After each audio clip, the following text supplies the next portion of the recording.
हजरत बाबा फरीदुद्दीन गंज शकर वो कि जो उन्हें देख लेता उनका दीवाना हो जाता था। काफिर भी अगर देखता था तो कलमा पढ़ लिया करता था, ईमान कबूल कर लिया करता था। ये अल्लाह ने मकाम अता किया था। मगर सुनो अजीजो, हजरत बाबा फरीदुद्दीन गंज शकर रहमतुल्लाह अलैह, आपका एक मुरीद आपकी बारगाह में आया, एक थोड़ा सा जमीन का टुकड़ा उसने आपको गिफ्ट किया, हदिया दिया। का हुजूर ये मेरी थोड़ी सी जमीन है, एक जमीन का थोड़ा सा टुकड़ा, का हुजूर इसे कबूल फरमा लीजिए, ये आपकी खिदमत में मैं पेश कर रहा हूं। आप चाहे तो इसे अपनी मिल्कियत में रखें, चाहे तो खानका के कामकाज में इसका इस्तेमाल करें। जमीन भाई, दुनिया जमीन के लिए मर रही है इस दौर में।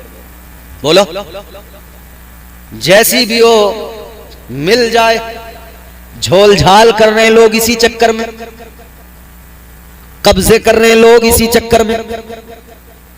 जमीन हमारी ज्यादा हो जाए। हर आदमी जो इधर तमन्ना करता है कि 100 बीघा हो जाए, 200 बीघा हो जाए, 500 बीघा हो जाए, वो जान ले इधर तू 1000 बीघा कर ले, मगर याद रखना इस 1000 बीघा जमीन के बावजूद भी तेरे हिस्से में 2 गज जमीन आएगी, इससे ज्यादा नहीं आएगी। 2 गज जमीन तेरे हिस्से में आएगी, उसी में तुझे दफना दिया जाएगा। और वो भी तेरे अमाल का मामला रहा, वो कब्र फिर तुझे दबाएगी। वो 2 गज जमीन जब तू कब्र में जाएगा तो वो भी तुझे दबाएगी। हुजूर का फरमान सुनना, दिल पे असर करे तो आज इसको दिल में बसा के लेके जाना, महफूज करके लेके जाना। ताजदारे मदीना ने ऐलान फरमाया, कब्र दबाती है किसे किसे? सुनो, बड़े गौर से सुनो। नेक, परहेजगार, तकवा शियार। सुनो भाई साहब, आदमी नेक हो, परहेजगार हो, तकवा शियार हो या फिर गुनहगार हो, दोनों को दबाती है कब्र। उलमा बैठे हैं, कब्र नहीं छोड़ती किसी को भी, गुनहगार को भी दबाती है, नेक को भी दबाती है। नेक परहेजगार को भी कब्र दबाती है, गुनहगार को भी कब्र दबाती है। मगर सुनो कैसे? आका ने फरमाया, जब गुनहगार कब्र में जाता है, जुआरी, शराबी, पापी, बेनमाजी, गुनहगार, जिनाकार, बदकार, जब ये कब्र में जाता है, आका ने फरमाया कब्र इसको दबाती है। कैसे? हुजूर ने यूं उंगलियों से इशारा फरमाया, इधर की पसलियां इधर वालियों में, इधर की पसलियां इधर वालियों में यूं अंदर घुस जाती हैं, हड्डियां टूटने लगती हैं, इनके टूटने की आवाज निकलती है, मगर इंसानों को ये आवाज सुनाई नहीं जाती। अल्लाह अकबर। सोचें जरा, एक लम्हे के लिए सोचें, एक लम्हे के लिए अगर बंदा सोच ले कि मेरा होना क्या है कब्र के अंदर। कब्र दबाएगी, पसलियां इधर की इधर, इधर की इधर। हुजूर ने फरमाया वो तड़पता होगा। ये तो कब्र ने गुनहगार को दबाया, मगर सुनो, नेक आदमी को भी कब्र दबाती है, परहेजगार, नमाजी, आबिद, साजिद को भी कब्र दबाती है। कैसे? अब खुश हो जाओगे, जुमला सुनोगे। आका ने फरमाया, ताजदारे मदीना का ऐलान, हुजूर ने फरमाया, जब नेक इंसान कब्र में जाता है, कब्र उसको भी दबाती है। आका कैसे? हुजूर ने फरमाया, इस तरह जैसे माँ अपने बच्चे को यूं गोद में लेकर प्यार के साथ, ममता के साथ सीने से लगा के दबाती है, ऐसे ही नेक आदमी को कब्र उसे दबाया करती है। कब्र नेक आदमी को ऐसे दबाती है जैसे मां ममता के साथ उसे सीने से लगा के दबाती है। पता लगा, नेक आदमी को कब्र प्यार करेगी और गुनहगार का कोई आदमी याद रखे, मेरी औकात इतनी है, कभी भी मर जाऊंगा, जब सांसें पूरी होंगी तब मर जाऊंगा, फिर आखिर कब्र में जाना है। 1000 बीघा जमीन क्यों ना आदमी कर ले, मगर 2 ही गज जमीन उसके हिस्से में आनी है। तो याद रहे, 1000 बीघा की फिक्र छोड़ दो, उस 2 गज जमीन में जाना है, उसकी फिक्र में लग जाओ कि वहां क्या होना, यहां हो जाएगा जो कुछ भी होगा। आप शहरों में जाते हैं, शहरों में आपने देखा है मकान बना हुआ है बड़ा आलीशान, बिल्डिंग खड़ी है बड़ी आलीशान, रह रहे हैं लोग उसके अंदर। पता करो नीचे वाले फ्लोर में कहां से कि फला जगह से, ऊपर वाले फ्लोर में कहां से कि फला जगह से। पता लगा जाती मकान किसी का नहीं, किराएदार है, मालिक कोई और है, मालिक कोई और है। एक किराएदार आया रहेगा, तालमेल नहीं बना, चला जाएगा, दूसरा आएगा, फिर वो चला जाएगा, तीसरा आएगा। एक बादशाह के दरबार में एक कलंदर आया था, एक अल्लाह का वली आया था। बादशाह के दरबार में कलंदर ने आकर कहा था, दरबार को यूं देखा और उस कलंदर ने आकर कहा, बादशाह ये तेरा मुसाफिर खाना मुझे पसंद नहीं आया। दरबार, बादशाह का महल, कहता है बादशाह तेरा मुसाफिर खाना मुझे पसंद नहीं आया। बादशाह कहने लगा, कौन है ये दीवाना मेरे दरबार को मुसाफिर खाना बता रहा है? तुझे दिखाई नहीं देता, समझ में नहीं आता, ये मेरा आलीशान दरबार है, ये मेरा महल है। दरवेश ने, कलंदर ने फरमाया, तू इसे अपना महल बताता है, ये बता तुझसे पहले यहां कौन था? का मेरा अब्बा था, का उससे पहले का मेरा दादा, का उससे पहले का मेरा परदादा। कलंदर ने फरमाया, अगर ये जाती मकान तेरे परदादा का होता तो वो आज तक इसके अंदर होता, उसके लिए तो मुसाफिर खाना ही था, कुछ दिन आया रुका चला गया। तेरे दादा के लिए भी मुसाफिर खाना था, तेरा दादा कुछ दिन रुका चला गया। तेरे बाप के लिए भी मुसाफिर खाना था, कुछ दिन तेरा बाप रहा चला गया। तेरे लिए भी मुसाफिर खाना है, तू भी कुछ दिन रहेगा चला जाएगा। इतना सुना तो दिल पे चोट लगी। बादशाह ने महल छोड़ दिया, सल्तनत छोड़ दी, दरबार छोड़ दिया, दिल बदल गया। कहने लगा बादशाह, ऐ मेरे वजीरों, जिसे संभालना है संभाले, जिसे बादशाह बनना है बन जाए। अब मुझे बादशाहत नहीं चाहिए, अब तो मुझे फकीरी पसंद आ गई है, अब तो मुझे फकीरी में मजा आएगा। अल्लाह अल्लाह, बादशाह ने बादशाहत छोड़ दी, फकीरी को अपना लिया। कलंदर बना तो इतना बड़ा, दुनिया आज भी नाज करती है। वो बादशाह जो कलंदर बन गया, उन्हीं का नाम हजरत इब्राहिम बिन अदहम है। छोड़ दी सब, तो उसकी फिक्र करनी चाहिए ना। आदमी 1000 बीघा, 2000 बीघा, 500 बीघा, 100-200 बीघा जमीन मिल जाए, या 10-20 बीघा है तो उसे फिर, अब जिसका मामला ज्यादा का है वो ज्यादा बड़ा सोचता है, जिसका कम का है वो थोड़ा हिसाब से सोचता है। कोई अपने मैंड ही काट के अपना उसी में दिल अपना खुश करता रहता है कि बस थोड़ी थोड़ी बढ़ती रहे मेरी, रास्ते काट काट के बढ़ाने में लग जाता कोई। अब भैया इधर रास्ता काट के किसी का क्या ले लिया, रास्ता काट के इतनी बढ़ा लो, इतनी क्या इतनी बढ़ा लो, मगर कब्र तो उतनी की उतनी। हम तो तब जाने जब उसमें कुछ बढ़ सके, हम तो तब जाने कि कब्र में कुशादगी हो जाए तो वो मेढ़े काटने से, रास्ते काटने से नहीं होगी। याद रखना, कब्र अगर कुशादा होगी तो रास्ते काटने से या किसी के खेत में मेंढ काटने से कब्र कुशादा नहीं होगी। कब्र की कुशादगी इस बात पर है कि तू अल्लाह ताला के अहकामात पर अमल कर ले, तू नबी की शरीयत पे अमल कर ले, तू मुस्तफा का वफादार बन जा। खुदा की कसम, अल्लाह ताला तेरी कब्र को कुशादा फरमा देगा। तो खुदा के लिए कब्रों के बारे में हमें सोचना चाहिए, कब्रों की कुशादगी के बारे में। जमीन का टुकड़ा, एक मुरीद ने कहा, हुजूर ये जमीन का टुकड़ा है, 1 बजने वाला है, अब आप भी बेचैन हो रहे हैं। सुने, हजरत बाबा फरीदुद्दीन की बारगाह में एक मुरीद कहता है, जी हुजूर ये थोड़ा सा जमीन का टुकड़ा, इसको आप रख लीजिए। अल्लाह वाले ने कहा ठीक है, तोहफा कबूल हो गया। मगर एक कंपनी होती है, एक किस्म के लोग होते हैं, तुमने देखा होगा शहर में कभी जाओ तो देखना, आदमी कोई अगर शहर में प्लॉट खरीदता है ना तो फौरी तौर पे ये चाहता है कि इसकी बाउंड्री कर दूं ताकि अपना कब्जा पक्का हो जाए, वरना खतरा रहता है कि कोई कब्जा कंपनी आके इस पर कब्जा कर सकती है। ऐसी गैंग बहुत मिलेंगी आपको कब्जे वाली।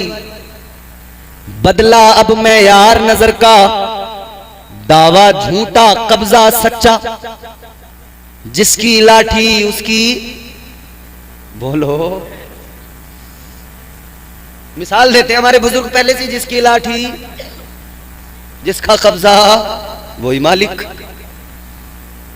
अब आप कागज लेके जाएं, कहें जी हमारी जमीन है, वो कहेंगे जा साबित कर दे कचहरी में, कोर्ट में, सालों साल मुकदमा लड़, तू बूढ़ा हो जाएगा तब कहीं जाके पता लगेगा। फिर पटवारी को हुक्म आएगा अदालत का कि जाकर नाप दो, पटवारी नापने में 1-2 साल निकाल देगा, नपत होने के बाद में निशान लगेंगे, 4 दिन निशान के फोटो खींच के उधर अदालत में जाएंगे कि जी हो गया काम, इधर फिर 5वें दिन वही हाल, फिर उसी पे कब्जा बढ़ता जाएगा। जी अब जब कब्जा कर लिया, एक कब्जा कंपनी आई, हजरत बाबा फरीदुद्दीन को जो तोहफे में जमीन मिली थी उस पे उन्होंने कब्जा कर लिया। बात बढ़ी, मुरीदों ने कहा भाई ये तो जमीन खानका के काम में आती है, ये कैसे आपने कब्जा कर लिया? उन्होंने कहा नहीं हमारी है। भाई कब्जे वाले फर्जी डॉक्यूमेंट्स भी बनवा लेते हैं, फर्जी कागज भी बनवा लेते हैं, पैसे का खेल है सब यहां पे। उन्होंने कहा जमीन हमारी। बात अदालत तक पहुंच गई, सुनो इधर सुनो।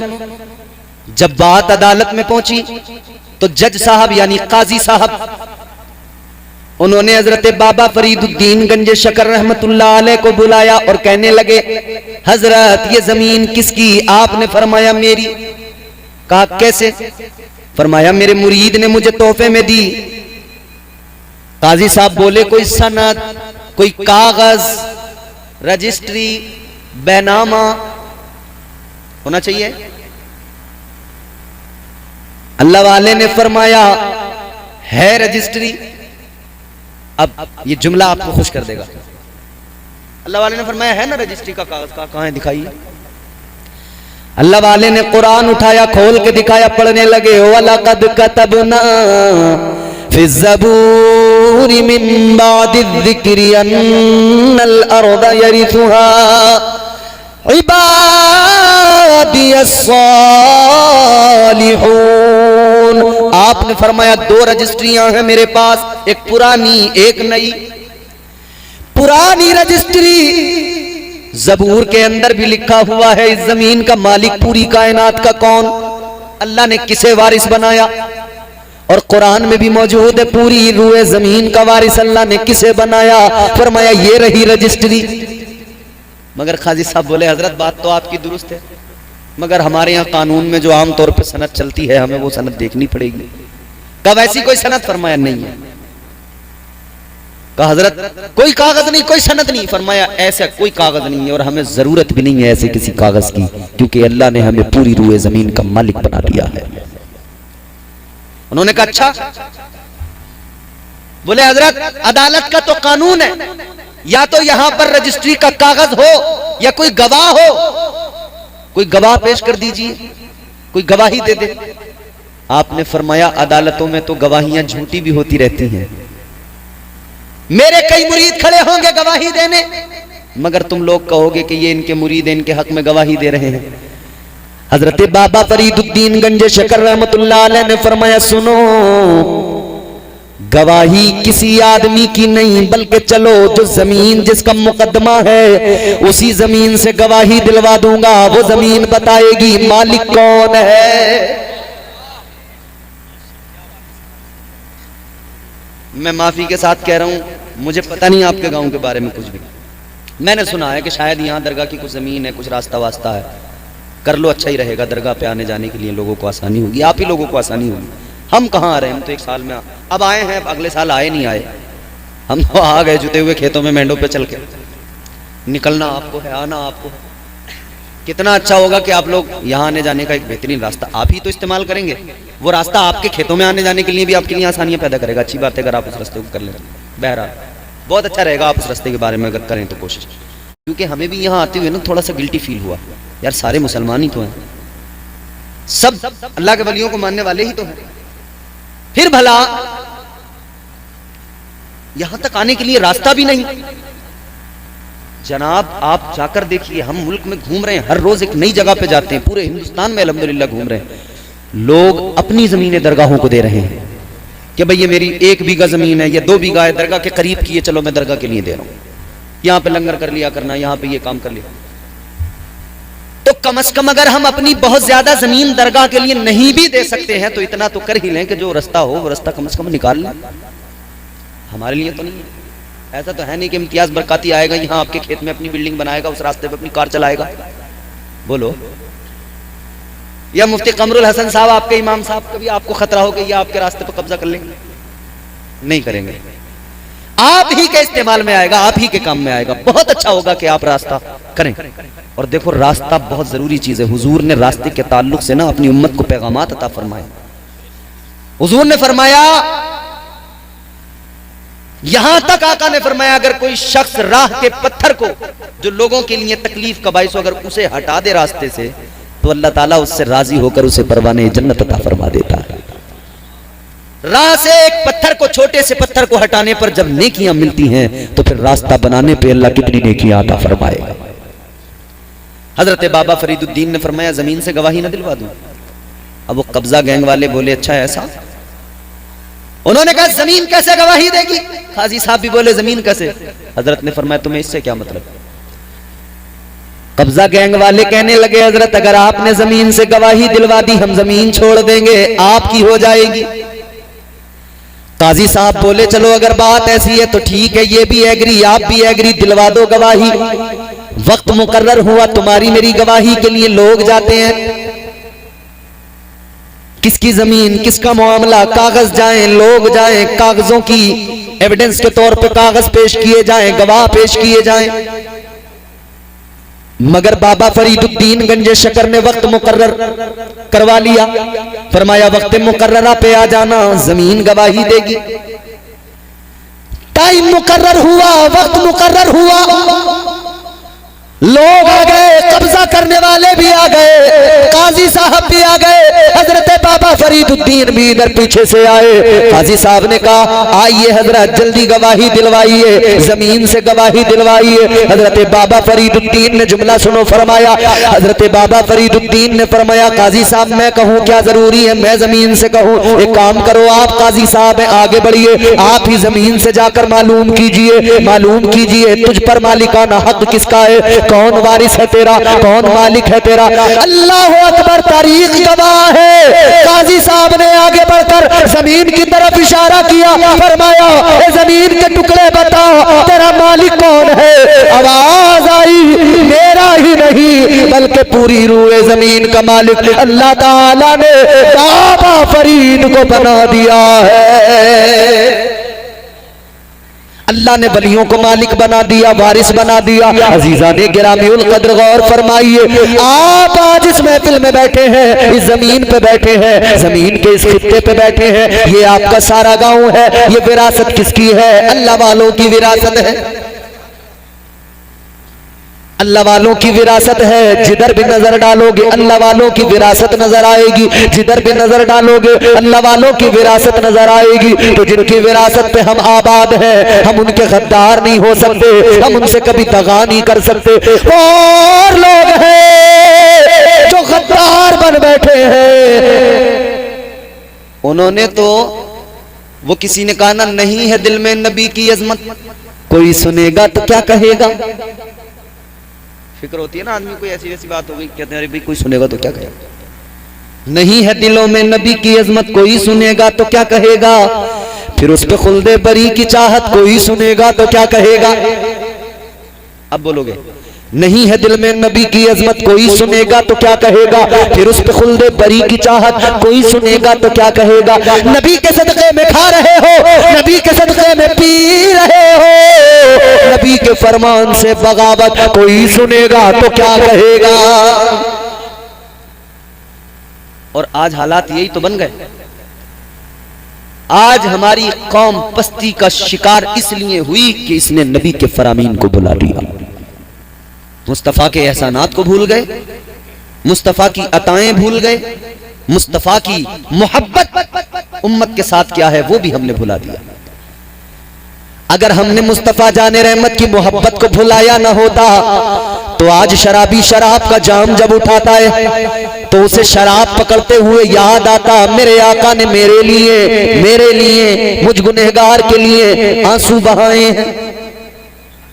एक चोर को चोरी करते वक्त में याद आता, ताजदारे मदीना मेरी खातिर सजदे में सर रख के रोए हैं।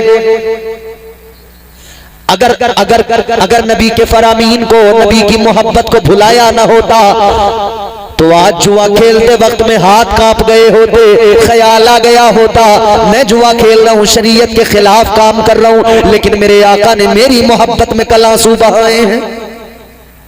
और जानते हुजूर 3 दिन तक मुस्तकिल हम निकम्मों, हम गुनहगारों के लिए रोए हैं। किस लिए रोए? इसलिए कि ये मेरे गुनहगार जो है ना, इनकी बख्शिश हो जाए, मेरे उम्मती जो गुनहगार हैं। ताजदारे मदीना वाले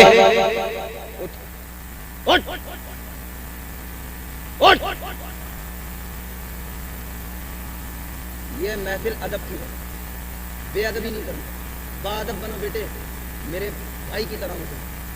बेअदब बनोगे तो कहीं के नहीं रहोगे, बाअदब बनोगे तो कामयाब रहोगे। महफिल के आदाब होते हैं, कोई भी डिस्टर्ब नहीं करना, 5-10 मिनट की बात हो रही है, ऐसे बैठे रहना। ये तरबियत हमारी खराब, जो हमारा मुआशरा खराब। बाप अगर शरीयत का पाबंद होता तो बेटा भी शरीयत का पाबंद होता। बाप ने अगर तरबियत की होती तो बेटा जुआरी न बना होता। बाप ने अगर बचपन से नमाजी बेटे को बनाया होता तो बेटा शराबी ना बना होता। वो बेटा जिसके लिए बाप ख्वाब देख रहा था, मैं जब बूढ़ा हो जाऊंगा मेरा बेटा मेरे बुढ़ापे की बैसाखी बनेगा, मेरा सहारा बनेगा। क्या गुजरती है उस बाप के दिल पर जिसका बेटा बुढ़ापे में उसका सहारा बनने के बजाय खुद झूम रहा है नशे में, खुद उसका बूढ़ा बाप उसे सहारा दे रहा है। शर्म से मर क्यों नहीं जाता वो बेटा, गैरत से उसे मौत क्यों नहीं आ जाती, जिसका बाप बुढ़ापे के आलम में जो ये तमन्ना करता था ये जो दरख्त है इसकी छांव मुझे मिलेगी, इसका फल मुझे मिलेगा। आज उसे न फल मिला न छांव मिली, बल्कि वो आज भी अपनी जिंदगी की मायूसियों पर रो रहा है, अपनी जिंदगी में अपनी तमाम तर मुसीबतें झेलते हुए परेशानियों के आलम में जिंदगी गुजार रहा है। और रातों को बिस्तर पे लेटता है, नींद नहीं आती, अपनी तकदीर पे रोना रोता है। या अल्लाह, औलाद तो तूने मुझे दी है मगर ऐसी औलाद किस काम की। मैंने ऐसे लोग देखे वल्लाह, मैं आपके सामने गवाह बैठा हूं, मिंबर है नबी का, खुदा की इज्जत की कसम उठा के कहता हूं, मैंने बाप ऐसे भी देखे जो ये कह रहे हैं, इतने परेशान हैं, ये कह रहे हैं मौलाना ये बेटा अल्लाह ताला ने दिया मगर आज इसकी ये हालात देखकर दिल कहता है कि ये बेटा आज अल्लाह वापस ले ले, उठा ले अल्लाह, इसे मौत आ जाए। बेटा अगर दुनिया से जाए ना, बाप के दिल पे बिजली गिर जाती है। कितना परेशान होगा वो बाप जो इस नौयत पे पहुंच गया, जो कहता है या अल्लाह और उठा ले इसे। एक बाप, वल्लाह खुदा की कसम, खुदा की इज्जत की कसम, एक बाप ने मुझसे ये जुमले कहे, हजरत किसी को अल्लाह कोई खुशी देता है वो अल्लाह की बारगाह में सजदे शुक्र अदा करता है, कहते अल्लाह मुझे एक खुशी दे दे, मेरे बेटे को मौत आ जाए, मैं अल्लाह की बारगाह में सजदे शुक्र अदा करूंगा। अल्लाहु अकबर। क्या गुजर रही होगी उस बाप के सीने पर जो ये कह रहा है कि बेटा मर जाए मैं सजदे शुक्र करूंगा, नफल नमाज शुक्राने की पढ़ूंगा। समझ सकते हो उसके दिल पर कितनी बिजलियां टूटी होंगी। मैंने उनको समझाया कि देखो ऐसा नहीं कहते, आज अपनी किस्मत पर रोने वाले तूने अपने गुजरे हुए कल पे नजर नहीं डाली।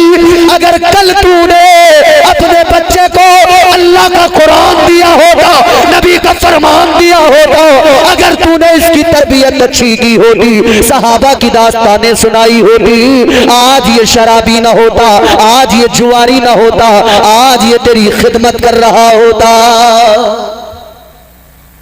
मगर तूने तो इसे कुरान कभी पढ़ने ही नहीं दिया, तूने तो इसे कभी तालीम दी ही नहीं कि तू नमाज भी पढ़, क्योंकि तू खुद नमाजी नहीं था। तूने अपनी औलाद से भी कभी नहीं कहा कि नमाज पढ़।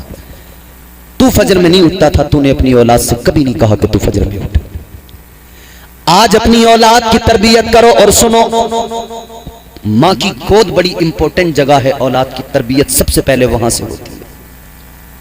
आप शहर में जाओ, कुछ लोग जो पढ़े लिखे होते हैं ना, आपस में मियां बीवी इंग्लिश में बात कर रहे हैं। इंडिया की बात कर रहा हूं मैं, हिंदुस्तान की, भारत की। बड़े शहरों में दिल्ली जाओ, मुंबई जाओ, बेंगलोर जाओ, वो इंग्लिश में बात कर रहे हैं अपने बच्चे से शुरू से ही, तो वो उनका बच्चा भी इंग्लिश में बात कर रहा है। क्यों कर रहा है?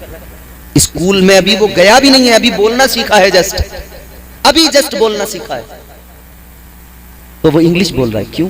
क्योंकि उसके माँ बाप ने बचपन से उसे तरबियत वही की है कि उसे वही जबान सिखाई है, वो वही बोलने लगा। जब एक दुनिया का इंसान इंग्लिश जानने वाला अपने बच्चे को शुरू से इंग्लिश बोल बोल के इंग्लिश बोलना सिखा देता है, तो तू भी अगर बार बार कुरान पढ़े तो तेरा बेटा भी कुरान का कारी बन जाएगा। अगर माँ बचपन से अपने बच्चे को कुरान सुनाएगी तो बेटे के दिल में, बेटी की दिल में कुरान की मोहब्बत आएगी। फिर ये मौलवी के पास जब जाएगा ना तो मौलवी साहब को इस पे ज्यादा जोर नहीं लगाना पड़ेगा, फिर इसकी तरबियत खुद ब खुद होती चली जाएगी। और साइंस ने साबित किया है, साइंस ने साबित किया है कि जब बच्चा, माँ की जो एक्टिविटीज होती हैं, माँ के शिकम में जब बच्चा होता है ना, माँ जो करती है उसका असर बच्चे पे आता है। यानी इस्लाम का तो नजरिया ये है ही, मगर अब साइंस भी कह रहा है, बाज़ाब्ता इस पर रिसर्च हुआ, माँ अगर डांस करती है, आजकल तो बड़ा जमाना है ना जिसे देखो, खुदा की कसम अल्लाह फजल फरमाए, बेड़ा गर्क हो गया है, सब नाचने वाले जो हो गए दुनिया में, अब कोई बचे ही जो नहीं संजीदा आदमी। शर्म आती है, शर्म आती है। बूढ़े हो गए बूढ़े लोग, मगर आज भी उनकी हरकतें देखो, कब्र की फिक्र नहीं है, मरने का डर नहीं है, अल्लाह का खौफ नहीं है दिलों में। फिर हमारा शिकवा, अरे कि हम तो मुसलमान हैं, हम पे तो बड़े जुल्म हो रहे हैं।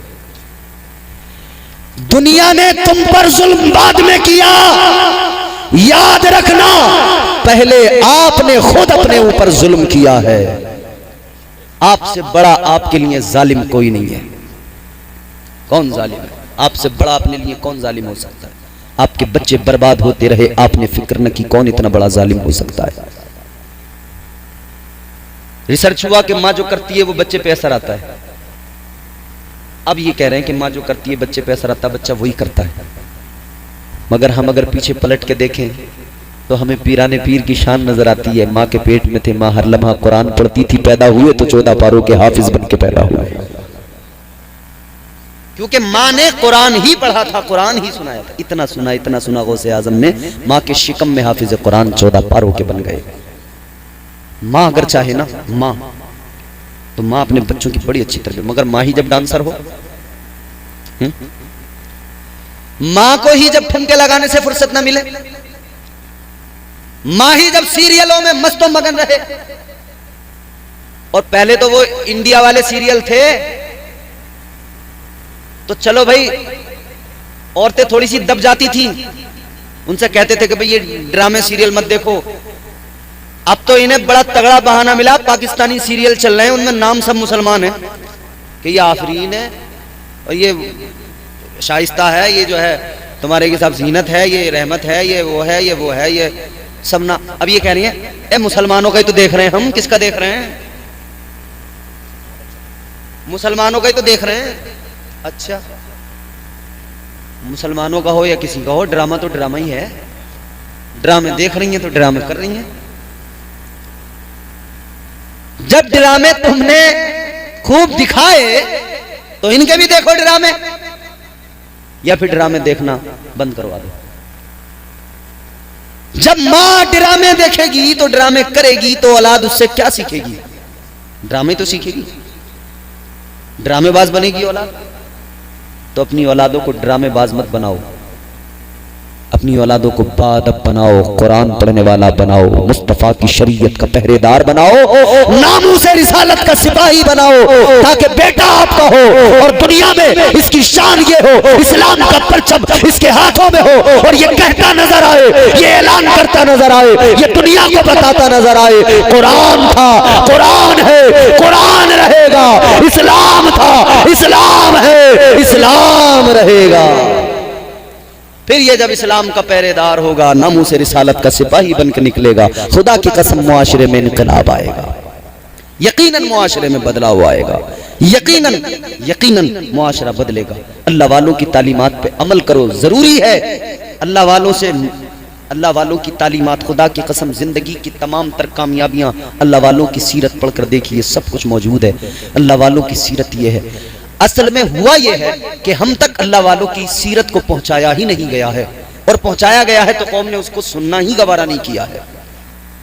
हमने सिर्फ करामतें सुनना पसंद किया। करामत विलायत का हिस्सा है, यकीनन है। अल्लाह ताला ने अंबिया अलैहिस्सलाम को मौजज़ात अता किए, औलिया को करामतें अता की। जो अक्ल में ना आए बात, जो फहमो फिरासत से बाहर हो, समझ से बाहर हो, और वो होता हुआ आप देखें, नबी से जाहिर हो तो मौजज़ा है, वली से जाहिर हो तो करामत है, और किसी बदकार से, गुनहगार से, फासिक व फाजिर से जाहिर हो तो जान लेना वो जादू है, इस्तिदराज है, जादू है। अल्लाह ने वलियों को करामतों से नवाजा है। विलायत का हिस्सा है करामत, मेयारे विलायत नहीं है। अल्लाह ताला ने वलियों की सीरत को खुद कुरान मजीद में बयान किया। अल्लाह ताला ने फरमाया, वल्लज़ीना यबीतूना लिरब्बिहिम सुज्जदन व क़ियामा। परवरदिगार ने कुरान में वलियों की सीरत बयान की। अल्लाह ताला ने फरमाया, वली वो होता है जो रातों को जाग कर अल्लाह ताला की इबादत किया करता है, जो रातों को कयाम करे, सजदे। अच्छा एक बात बताओ टेहरी वालों, रात अल्लाह ने क्यों बनाई है? आराम के लिए बताया भाई ने, आप भी जानते हैं, आपने सुना भी होगा। किस लिए बनाई अल्लाह ने रात? जोर से हर आदमी बताए किस लिए? आराम के लिए। मगर अल्लाह ताला कुरान में फरमाता है उन बंदों की शान जो रात को जागते हैं। या अल्लाह तूने रात आराम के लिए बनाई, फिर जागने का जिक्र क्यों? फिर अपना कुर्ब उनको अता कर रहा है जो रात भर जाग रहे हैं, इबादत कर रहे हैं, सजदे कर रहे हैं, कयाम कर रहे हैं, रात भर जाग रहे हैं। अब चलो सूफिया की बारगाह में जवाब बड़ा प्यारा मिलेगा, बोल दो सुभान अल्लाह। अल्लाह अल्लाह किए जाने से अल्लाह न मिले, अल्लाह वाले हैं जो अल्लाह से मिला देते हैं। इनका दामन थाम के फिर देखो अल्लाह की बारगाह में कैसी मकबूलियत मिलती है। वली के कुर्ब से कुर्बे हुजूर मिलता है, वली के इश्क का बदला जरूर मिलता है। और होता कौन है कलंदर जानते हो? उजले कपड़ों में सिकंदर हो जरूरी तो नहीं, मैले कपड़ों में कलंदर भी तो हो सकता है। अब अगर आपको पसंद आए तो बोलना, कोई जबरदस्ती नहीं है, मगर यकीन है हर शख्स की आवाज मुझ तक आएगी। उजले कपड़ों में सिकंदर हो जरूरी तो नहीं, मैले कपड़ों में कलंदर भी तो हो सकता है। जिस भिखारी को हिकारत से पुकारा तूने, उसके कासे में समंदर भी तो हो सकता है। वो है वली, वो वलियों का मकाम है।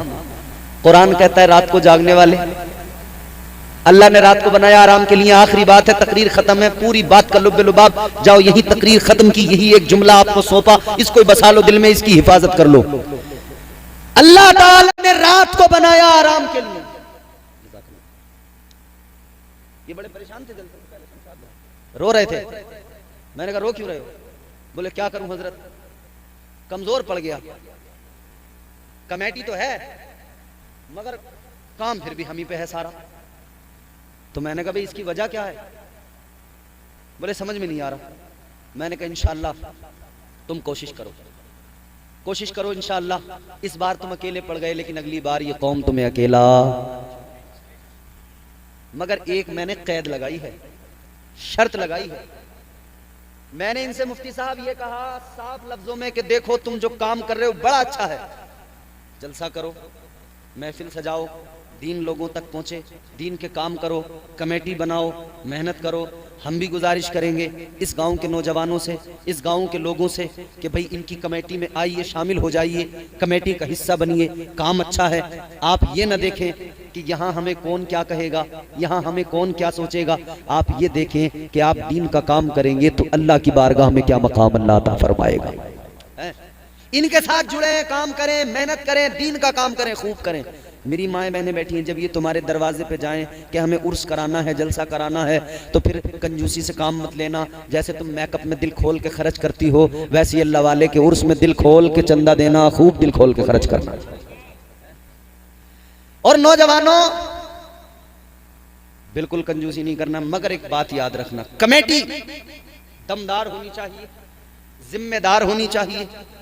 कमेटी जितने काम करे, कोई भी काम गैर शरई, सारे काम शरीयत के दायरे में रहकर करने हैं। आप देंगे इनका साथ? सोच रहे हैं या देंगे कि चलो मौलाना अगले साल सोचेंगे, कुछ बैठ के पंचायत कर लेंगे। अगर साथ देना हो तो आप लोग बिल्कुल बबांगे दुहल बोल सकते हैं कि इंशाअल्लाह। एक आदमी ऐसा है मुफ्ती साहब, मैं बड़ी देर से देख रहा हूँ, बड़ी घूर घूर के मुझे देख रहा है। अब वो मुझे जानता है, मैं जानता हूँ, और कोई नहीं जानता कि वो आदमी कौन है। मैं जानता हूँ और वो भी देख रहा है मुझे, और मैं भी देख रहा हूँ। वो आप भी नहीं बोला, मुझे पता है तुम इधर उधर देखना मत। वो आदमी जान रहा कि मेरे बारे में बात चल रही है। साथ दोगे? इनका हाथ उठा के बोलो इंशाअल्लाह। अब हल्के से होंठ हिलाए हैं उसने, आवाज अभी नहीं निकली है उसकी, मगर निकल जाएगी। लोगों का माल माल रहे हो तो चलो अपना काम कर लो। देखो देखो सरकार गौसे आज़म का बचपन है, आपने फरमाया तुम्हारा काम लूटना है, लूटो, माल छीनना है। उसने कहा ठीक है मैं जाता हूँ। कब मुझे छोड़ के जा रहे हो, मुझसे नहीं लोगे कुछ। हंसने लगा डाकू, कहने लगा बच्चे तुम्हारे पास क्या रखा है, तुमसे क्या लूं, तुम्हारे पास क्या है। तो सरकार गौसे आज़म ने फरमाया कौन कहता है नहीं है मेरे पास का क्या है। आपने फरमाया 40 अशरफियां हैं मेरे पास।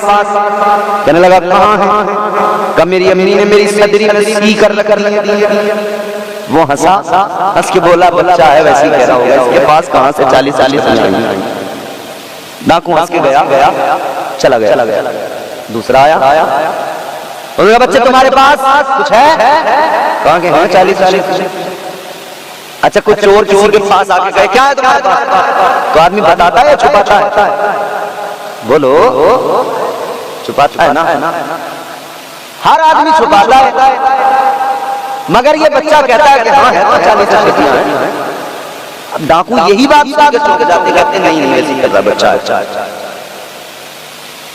लेकिन फिर बात आगे सरदार तक पहुंच गई। कहने लगे वो डाकू के सरदार ये बच्चा है, कह रहा है 40 अशरफियां हैं। डाकू ने कहा बेटे मुझे बताओ। सरकार गौसे आज़म ने फरमाया हाँ मेरे पास 40 अशरफियां हैं। कहाँ हैं? का मेरी सदरी के अंदर। मेरी माँ ने जब मुझे रुखसत किया था मेरी सदरी में अंदर 40 अशरफियां डाल के सी दिया था। का तो बेटा हर कोई अपना माल छुपाता है, तुम क्यों बता रहे हो? सारे लोग आंखों से अपना माल छुपाते हैं, तुम बता क्यों रहे हो? सरकार गौसे आज़म ने फरमाया सुनो, जब मैं घर से निकला था मेरी माँ मुझसे कहा था बेटा कोई भी हालत हो, किसी भी हाल में कभी झूठ नहीं बोलना। आजकल तो हमारे यहाँ अल्लाह रहम करे सुबह को जैसे कोई झूठ की गाड़ी आके उतरती हो और लोग उसमें से पूरे दिन बस उसको जो है तकसीम कर रहे हैं, बांट रहे हैं। इतना झूठ बोल रहे हैं, इतना झूठ बोल रहे हैं, पूछो मत। अल्लाह रहम करे। गौसे आज़म के मानने वालों, सरकार गौसे आज़म ने बचपन में ही पैगाम दिया है कि झूठ कभी नहीं बोलना, और उनकी माँ ने उन्हें ये तालीम दी। मेरी माएं बहनें बैठी हैं, गौसे आज़म की माँ ने बचपन से ही सिखाया कि झूठ नहीं बोलना। अब हमारी माएं कैसे सिखाएं? ये तो खुद अपने शौहर से बोलनी। 500 का पत्ता शौहर की जेब से निकाला, अब शौहर देख रहा 500 का नोट कहाँ गया? कह रहा तुमने तो नहीं निकाला? कि नहीं मैं क्यों निकालूं? अब बच्चा तो देख रहा है ना कि अम्मी ने 500 निकाले थे, फिर कह दिया मैंने नहीं निकाले। तो बच्चा क्या सीख रहा है माँ से? यहाँ पे झूठ बोलना सीख रहा है। शौहर तो थक गए थे, मगर वो जिसकी बीवी नहीं प्रधानमंत्री, उसने निकलवाया इनका सारा खजाना। जब नोटबंदी कर दी, जहां था माल उधर से निकला, जिस डब्बे में था उधर से निकला। माँ की गोद पहला मदरसा, पहली तरबियत गाह। माँ जो करेगी बच्चा देखेगा सीखेगा, माँ जो बोलेगी बच्चा देखेगा वही सीखेगा, माँ जो सिखाएगी बच्चा वो सीखेगा।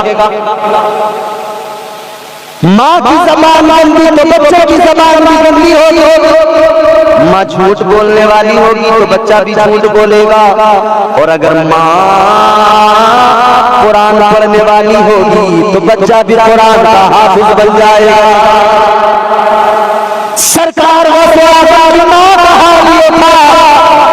चलते फिरते कुरान पढ़ती थी, उठते बैठते कुरान पढ़ती थी, सोते जागते कुरान पढ़ती थी।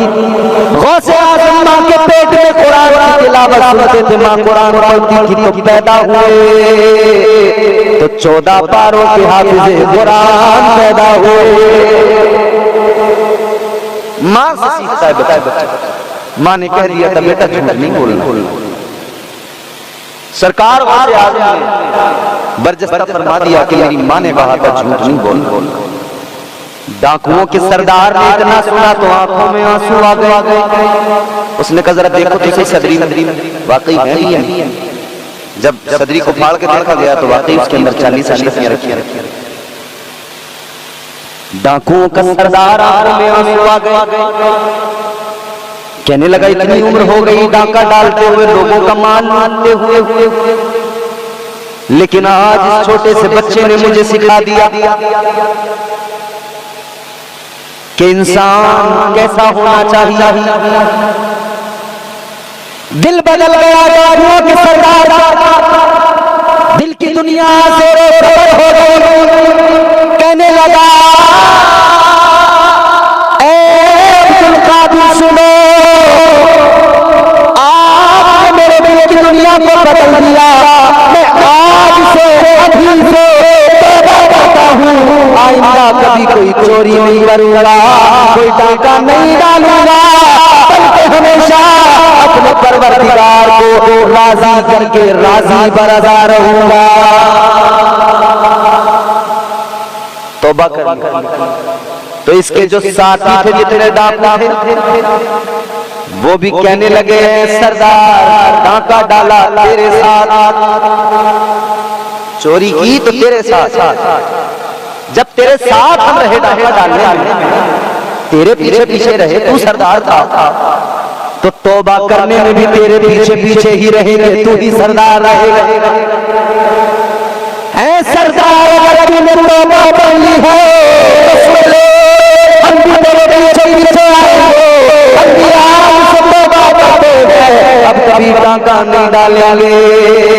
सबने तौबा कर ली, लूटा हुआ सारा माल वापस कर दिया। गौसे आज़म ने बचपन में भी अपने बचपन के अंदर डाकुओं को तौबा करवा के सच बोल के सच की पावर बता दी, सच की ताकत दुनिया के सामने रख दी। आज कारोबार करने वाला कहता है अगर झूठ नहीं बोलूंगा तो कैसे कारोबार कर पाऊंगा। हमारे यहाँ लोग कह रहे हैं कि अगर झूठ नहीं बोलेंगे तो काम कैसे चलेगा। अच्छा, तो पहले लोगों ने कारोबार नहीं किया। इमाम साहब, आपके इमाम साहब बड़े मुखलिस मेहनती आदमी, और मौलाना नूरुल इस्लाम साहब शायद चले गए। आज लोग कहते हैं उनसे कहा जाए झूठ मत कह रहे साहब कुछ काम ऐसे हैं कि जहां झूठ बोलनी पड़ता। क्यों? बोले कारोबार कैसे चलेगा अगर नहीं बोलेंगे। भाई कारोबार खूब चलेगा तो झूठ बोलना बंद कर। तूने अपना ज़हन वैसा बना लिया, तूने अपनी मेंटालिटी ऐसी बना ली, अपने आप को वैसे ही तूने बस सोच लिया कि अगर झूठ नहीं बोलूंगा तो काम ही नहीं चलेगा। सब कुछ काम चलेगा, तू झूठ बोलना। झूठ से परहेज करो। सरकार गौसे आज़म ने बचपन से यही सिखाया है। अब 11वीं भी करता हो, गुलाम भी हो गौसे आज़म का और झूठ भी बोलता हो, ये तो उसके लिए बड़े शर्म की बात है। याद रखो गौसे आज़म के दीवानों, आज गौसे आज़म का जलसा सजाया है, ये अहद लेके उठो, ये इरादा मजबूत करके उठो कि अब कभी झूठ नहीं बोलेंगे। कहो इंशाअल्लाह अब कभी झूठ नहीं बोलेंगे। झूठ से परहेज। सरकार गौसे आज़म की पूरी जिंदगी देखी। आप की जिंदगी में सिर्फ ये नहीं कि करामतें होते हैं, आपने तालीम दी है अपने गुलाम तालीम दी। एक बात और बता के और फिर बात को खत्म कर देते हैं, वक्त भी अच्छा खासा हो गया है। सरकार गौसे आज़म ने अपने गुलामों को सिखाया है कि मेरे गुलामों फकत करामतें ही मत देखना, बल्कि मेरी जिंदगी में मेरा तकवा भी देखना, मेरा अमल भी देखना, मेरी नमाजें भी देखना। 40 साल ईशा के वुजू से फज्र की नमाज पढ़ी, 40 साल तक ये मामूल रहा। रात को कुरान की तिलावत करना शुरू करते तो फज्र के वक्त तक कुरान मुकम्मल कर लिया। आप रात भर कुरान की तिलावत करते और गौसे आज़म का अपने आप को गुलाम बनाने वाला रात भर मोबाइल में देख रहा है ना। शर्म की बात। जिंदगी को बदलो, अपने तौर तरीके बदल डालो, सीरत गौसे आज़म को अपनाओ। सरकार गौसे आज़म सारी रात इबादत में गुजारते थे। बंदा हो भी कादिरी, अपने आप को गौसे आज़म का गुलाम भी बताए और फिर नमाज भी ना पढ़ता हूँ, कुरान की तिलावत भी ना करता हूँ, सारा वक्त वाहियात कामों में, बदफहलियों में गुजारता हूँ। गौसे आज़म का किरदार जो है, सीरत गौसे आज़म ये है कि हर हाल में फराइज़ की अदायगी, नमाजों की पाबंदी, तरीक़े मुस्तफ़ा को अपनाना, तरीक़े रसूलुल्लाह पे अमल करते हुए जिंदगी गुजारना, शरीयत के पाबंद होकर जिंदगी गुजारना बेहद जरूरी है। यही गौसे आज़म की सीरत का खुलासा है और यही सरकार गौसे आज़म का पैगाम है अपने आशिकों के लिए। अज़ीज़ाने गिरामी कद्र, ज़ात बड़ी है, ज़ात इतनी बड़ी है खुदा की कसम, मगर ज़ात इतनी बड़ी, उस ज़ात का पैगाम भी उतना ही बड़ा। तो जितनी बड़ी ज़ात मेरे गौसे आज़म की है, उतना बड़ा पैगाम भी मेरे गौसे आज़म का है। आओ जल्दी से आखिरी बात सुनाकर बात को खत्म करता हूँ। सरकार गौसे आज़म की शान सुन लो। एक बहुत बड़ा नाम मैं आपको बता रहा हूँ, हजरत तवक्कुल शाह अंबालवी रहमतुल्लाह अलैह, अंबाला के रहने वाले बहुत बड़े वली। अंबाला जो पंजाब में है, वहां की उस सरजमीन से बहुत बड़े वली हजरत तवक्कुल शाह अंबालवी रहमतुल्लाह अलैह, उन्होंने नकल किया कि एक नौजवान था, वो नमाजें पढ़ता था, इबादतें करता था, ईमान और अकीदा भी दुरुस्त था।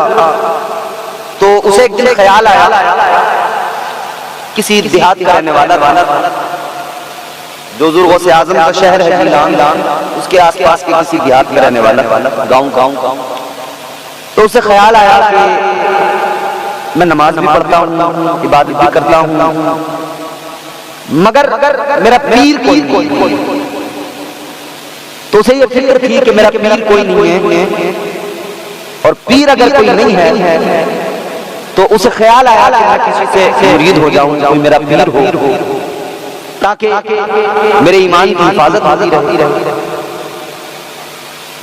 ताजदार मदीना वाली कायनात मुस्तफा जाने रहमत के गुलाम, वो नौजवान अपने दिल में ये ख्याल करके कि पीर होना चाहिए। बैठ जाओ, बैठ जाओ, आराम से, फिर 10 मिनट में सारे काम अपने करना आराम से। उसे ख्याल कि मैं किसी से मुरीद हो जाऊं, ताकि मेरा पीर हर मोड़ पर, हर कदम पे मेरे काम आए। तो सोचने लगा, मेरा गांव का रहने वाला, चलो शहर चलता हूं, वहां पे बगदाद चलता हूं। बगदाद के करीबी किसी गांव का था, कहा बगदाद चलता हूँ, वहां पे बड़े बड़े अल्लाह के वली हैं, वहां किसी को अपना पीर बना लूंगा, किसी से मुरीद हो जाऊंगा। तो इसने सोचा कि अब मैं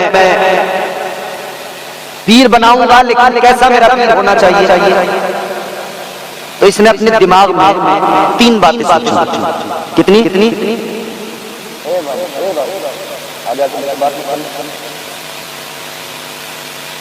तीन बातें इमाम साहब कि मेरा पीर कैसा होना चाहिए। पहली बात तो इसने ये सोची कि मैं अपना पीर उसे बनाऊंगा जो 5 वक्त बाजमात नमाज अदा करता होगा। तो पीर की ये क्वालिटी देखनी चाहिए, नमाज पढ़ता है कि नहीं पढ़ता है। एक बात बताऊं मैं आपको, आप हैरान होंगे।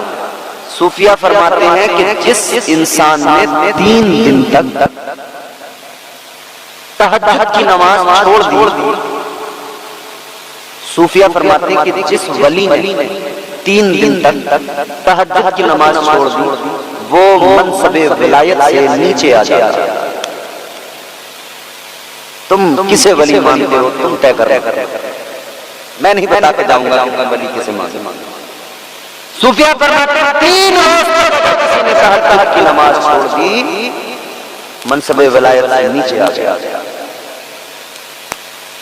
बगैर नमाज की विलायत का सब भाई मुमकिन ही नहीं, सवाल ही पैदा नहीं। तो पीर बनाते हुए ये देखे कि मेरा पीर नमाजी है या नहीं।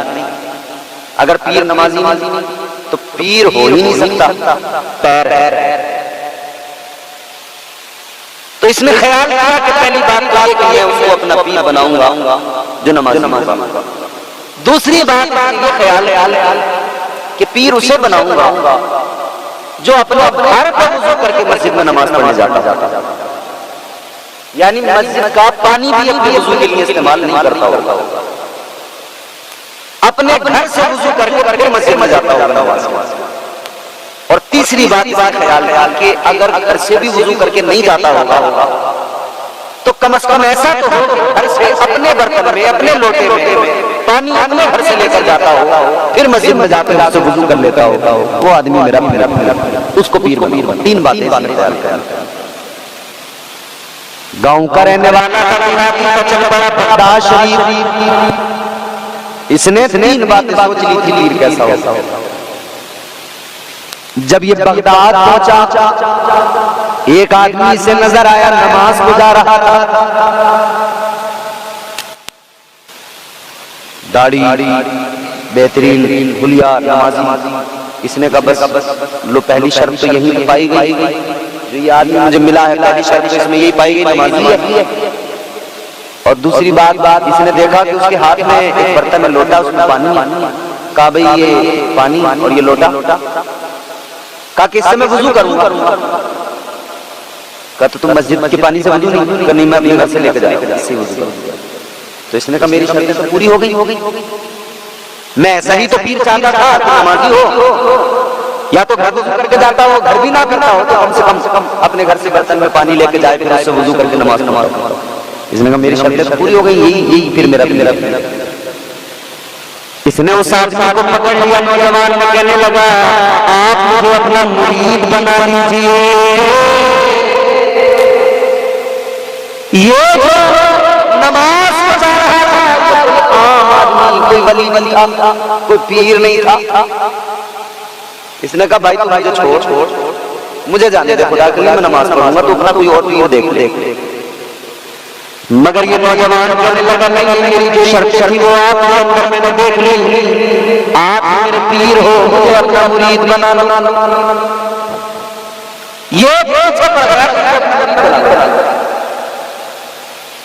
उसने भी जान छोड़ा, ठीक है चल यार, मुरीद बना लिया। अब जब मुरीद बनाया तो ये मुरीद कहने लगा पीर साहब मेरा काम भी बता दो, मेरी ड्यूटी क्या हो। तो जो पीर था ही नहीं कर मगर मुरीद कर लिया था जान छुड़ाने को। अब इसने सोचा कि यार ये तो बढ़िया काम हो गया, फ्री में एक नौकर मिल गया। अब ये कह रहा है मुझे साहब मेरी बता दो, मेरा काम करना क्या। बोले तो फ्री का आदमी आ गया, काम करेगा। तो इसने कहा एक काम करना है, मुझे रोजाना जंगल जाना है, लकड़ियां काटना है, लकड़ियां काट के लाना है, फिर उन लकड़ियों को जलाएंगे, पकाएंगे, पीर मुरीद दोनों खाएंगे। ठीक ठीक। मुरीद रोजाना जंगल जाता, लकड़ियां काट के लाता, रोजाना तमाम होता, मुरीद रोज जाता, रोज लकड़ियां काट के लाता। ये समझ रहा था पीर की खिदमत कर रहा है, मेरा मकाम बुलंद हो जाएगा। और वो जो पीर ही नहीं था, वो सोच रहा था चलो मजा आ गया, फ्री का नौकर हो गया, रोज काम करना। मगर सुनो मेरे अजीजों, इसकी जिंदगी में ऐसा एक दिन ही लकड़ियां काट कर कभी पहुंचा उस जंगल में। रोज इसने पीरा ने सरकार इस नौजवान सरकार जैसे देखता रहा, चेहरे की नूरानियत, चेहरे की कशिश देखा तो देखता रहा।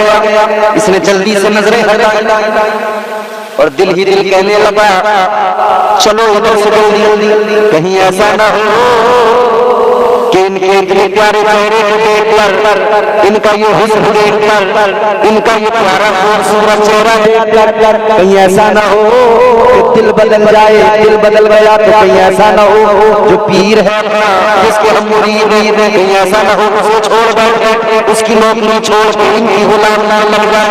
कहने लगा चलो चलो, क्योंकि तबीयत खींची जा रही है। अब इसने कहा कि ये चला तो सरकार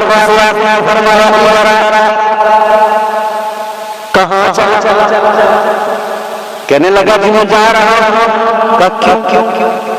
कहा आपके पास अगर आया, आपके पास अगर लगा तो मुझे डर है कि मैं गुलामी को इख्तियार करूंगा तो मेरा पीर है, कहीं ऐसा ना हो मैं उसको छोड़ दूं।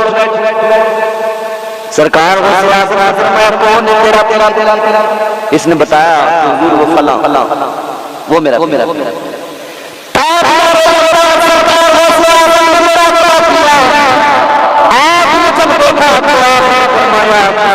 पीर माना वो कोई वली नहीं है, पीर नहीं।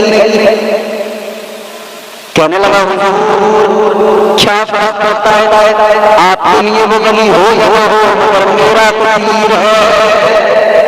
अच्छा मुरीद भी बड़ा कहने मगर मेरा पीर है।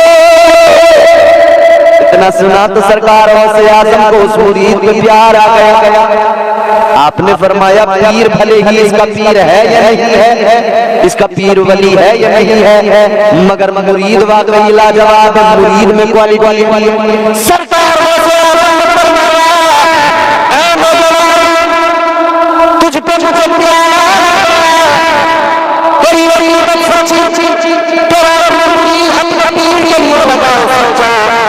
आपने फरमाया अब तक तेरा पीर वली नहीं था, पीर नहीं था, मगर सुन ले होता तो ये है पीर की वजह से मुरीद बाकमाल बनता है।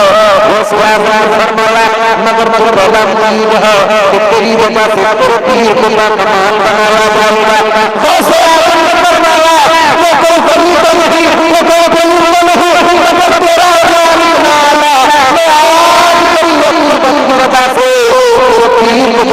नहीं है आज से जिलाया पता की जा रही है।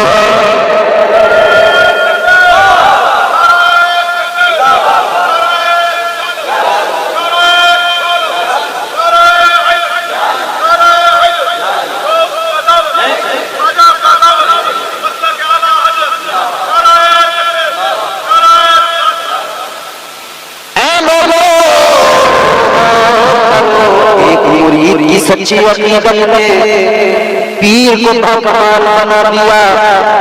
तो मेरे अजीज सोचो ये शान है खिदमत की, ये शान है खिदमत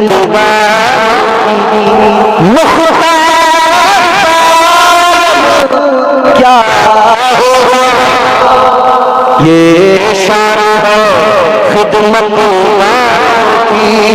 मुखरता क्या होगा, हर कोई फिदा है बिंदे दीदार क्या होगा, हर कोई फिदा है बिंदे के असीरों के मुश्किल कुशाओं से आजाद, फकीरों के हाजत रवाओं से आजाद। ये मेरे गौसे शान है। सरकार से आज़म से यूं ही आप और हम सब मोहब्बत करें। बड़ी बारगाह है, बड़ा दरबार है। जो उस दरबार से जुड़ेगा उनके दामन को थामेगा, ये कय्यूम फैज़ पाएगा। अल्लाह ताला मुझे आपको हम सबको हुजूर गौसे आज़म के फ़यूज़ व बरक़ात से मुस्तफ़ीज़ व मुस्तनीर फरमाए। ऐ ईमान वालो, अल्लाह से डरो, तक़वा इख्तियार करो। यहां पर अल्लाह ने सबसे पहली बात क्या बयान फरमाई? ईमान। ऐ ईमान वालो, अल्लाह ताला ने सिर्फ मोमिनों को हुक्म दिया है। परवरदिगार आलम ने फरमाया, ऐ ईमान वालो, तक़वा इख्तियार करो। दूसरी चीज, मुत्तकी बन जाओ। या अल्लाह बंदा साहिबे ईमान भी हो और तक़वा भी इख्तियार कर ले, मुत्तकी भी बन जाए तो उसकी क्या शान। अल्लाह ताला ने फरमाया, इन्नल्लाह युहिब्बुल मुत्तकीन। परवरदिगार आलम का कुरान है, अल्लाह ने फरमाया अगर तुम ईमान के साथ तक़वा इख्तियार करोगे तो तुम्हारा रब तुमसे मोहब्बत फरमाएगा। मैंने शायद इसका बेस बंद करने को कहा था, इन्होंने आवाज भी बंद कर दी क्या इसकी? तो आवाज को बढ़ाई, महसूस तो वो कानों पर लगे तो सही कि माइक में बोले। इन्नल्लाह युहिब्बुल मुत्तकीन फरमाया, फिर अल्लाह तुमसे मोहब्बत फरमाया। तो पहली चीज ईमान और दूसरी चीज तक़वा। अजीजा ने गिरामी कदर गौर फरमाइए, ईमान भी हो बंदे के पास में, वो तक़वा शियार साहिब ईमान भी हो और वो मुत्तकी भी हो, लेकिन फिर भी ये खौफ है कि शैतान से गुमराह करने की कोशिशें करेगा। शैतान बहकाने की मुकम्मल कोशिशें करेगा।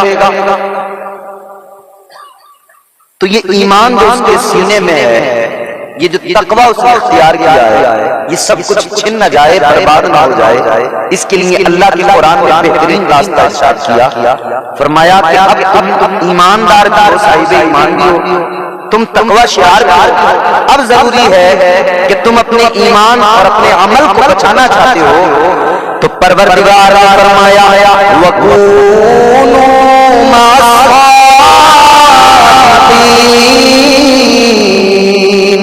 अल्लाह ने फरमाया, अब तुम मेरे औलिया के दामन से मुंसलिक हो जाओ, सच्चों के साथ हो जाओ, यानी औलिया का दामन थाम लो, सच्चों के साथ हो जाओगे तो शैतान के हमलों से महफूज हो जाओगे। तो अब ये सच्चों की जो जमात है, औलिया की जमात, इस जमात के अंदर अल्लाह ताला ने जिनको चुना, जिन्हें अज़मतों का ताज अता किया, जिनका मकाम बुलंद किया, वो जिनका कदम मुबारक तमाम औलिया की गर्दनों पर है, वो ज़ाते वाला रोशन ज़मीर दस्तगीर सरकार कितना बल काम किया।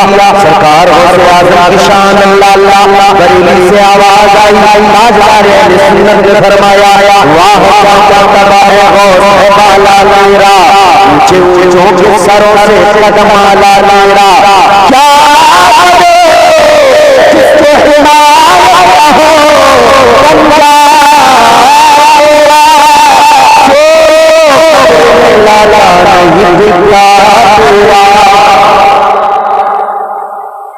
वो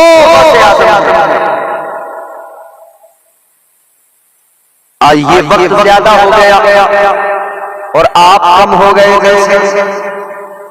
तो अब ऐसे हालात जल्दी जल्दी आप तक कुछ बातें पहुंचानी मुझे जरूरी हो जाती है कि काम भी मेरा भी हो जाए और आपका भी हो जाए। कौन गौसे आज़म जरा जहन करीब करो, वो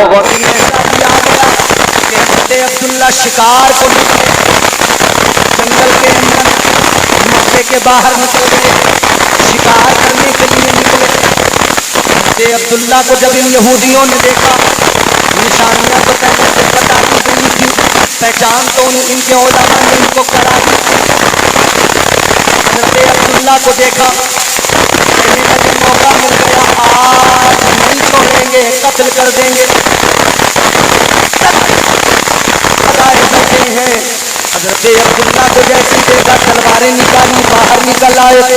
हजरत अब्दुल्ला को कत्ल करने का इरादा लेकर तलवारें हाथों में पकड़े हुए 70 यहूदी बाहर निकले। इसके बाद से उसी जंगल के अंदर मेरे नबी के नाना हजरत वहाब बिन अब्द मुनाफ गुजर रहे थे।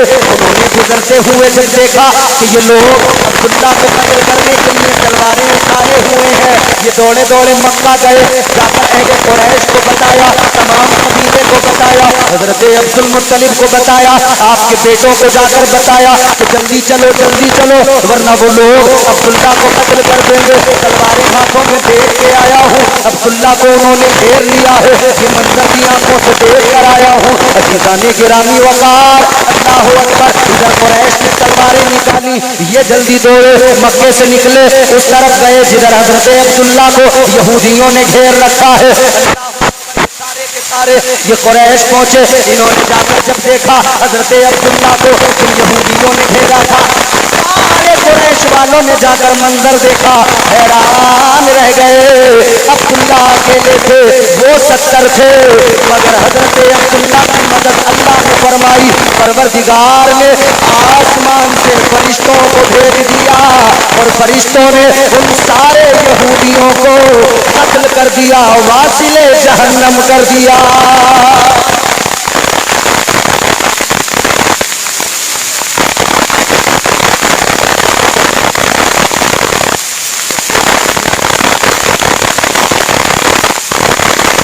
अब्दुल्ला मेरे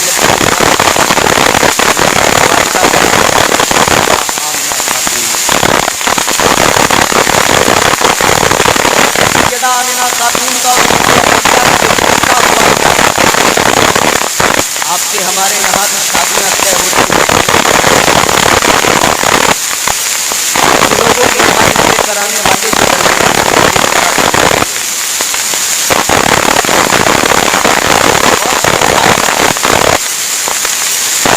बोल बोल के रिश्ते करा दिया। दुकान पर लड़का दुकान पर बता करवा देते हैं, झूठ इतना ज्यादा झूठ।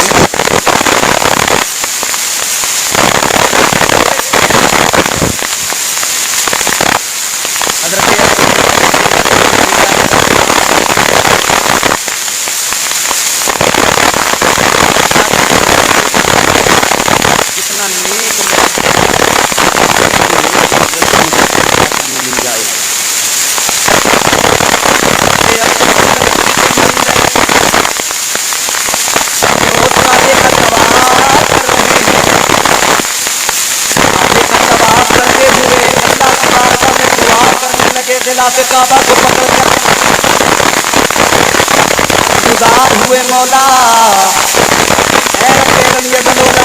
मेरी दुआ को कबूल फरमा मौला। मेरे बेटे अब्दुल्ला के लिए एक अच्छा रिश्ता आता है।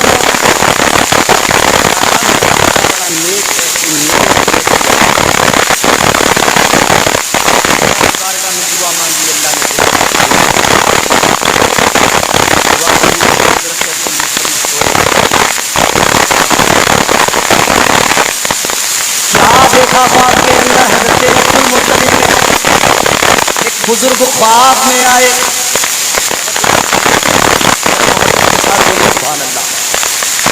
एक बुजुर्ग ख्वाब में आए, आने के बाद में कहने लगे अब्दुल मुत्तलिब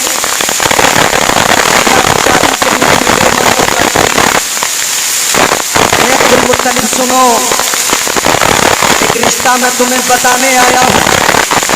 कौन सा बुजुर्ग फरमाने लगे अब्दुल मुत्तलिब तुम मदीना मुनव्वरा चले जाना, जनाबे वहाब बिन अब्दुल मुनाफ का दरवाजा खटखटाना। उनको अल्लाह ने बेटी अता फरमाई है आमिना, बड़ी नेक है, पाक दामन है, पारसा है। अल्लाह ने चुन लिया है अब्दुल्ला के लिए, जाओ जाकर रिश्ता मांग लो। हज़रत अब्दुल मुत्तलिब उठे, चल दिए जानिब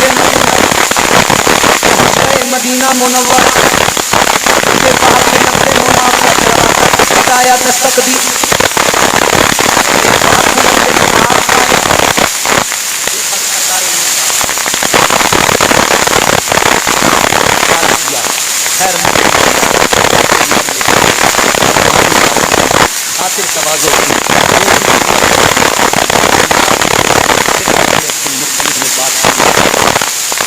ताजदार मदीना वाली कायनात मुस्तफा जाने रहमत के दादा हज़रत अब्दुल मुत्तलिब बात शुरू करते हैं। कहते हैं वहाब मैं तुम्हारे यहाँ आज तो आया हूँ, खास मकसद से आया हूँ। कहने लगे बताइए सरदार मक्का क्या बात है।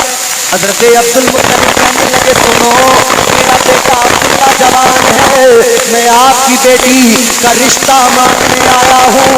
मैं अब्दुल्ला के लिए आपकी बेटी का रिश्ता मांगने आया हूँ। अल्लाह अकबर, मोमिनो ये जुमला सुन लेना, आशिको ये जुमला सुन लेना। हज़रत वहाब बिन अब्दुल मुनाफ कहते हैं अब्दुल मुत्तलिब सुनो, आपने रिश्ता मांगा है तो जान लो, आमिना आज भी तुम्हारी है, कल भी तुम्हारी है।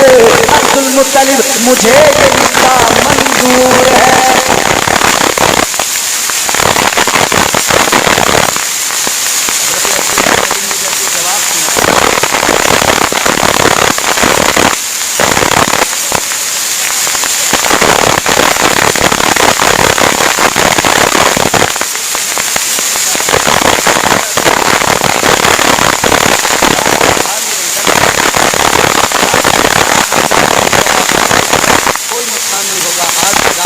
की रात है,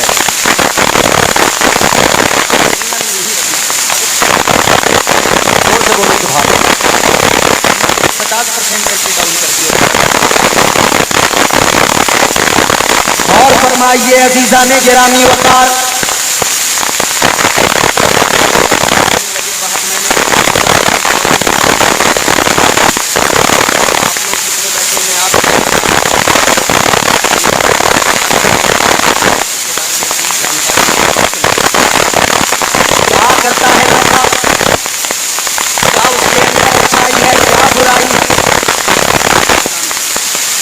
हज़रत अब्दुल मुत्तलिब मेरे नबी के दादा ने फरमाया ऐ वहाब तुमने मेरे बेटे के बारे में कोई जानकारी नहीं निकाली, कोई पूछताछ नहीं की, कोई इंक्वायरी नहीं की, रिश्ता फौरन मंजूर कर लिया।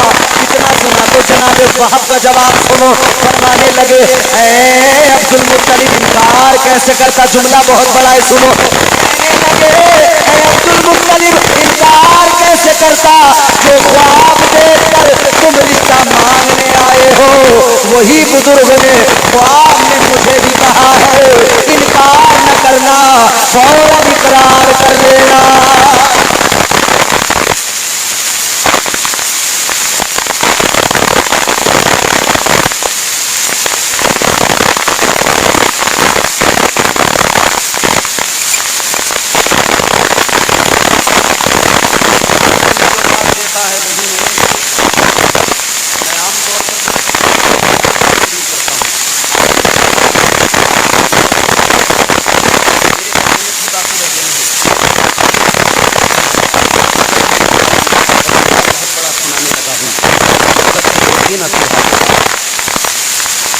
ताजदारे मदीना वाली ये कायनात मुस्तफा जाने रहमत के दीवानों और सुनो।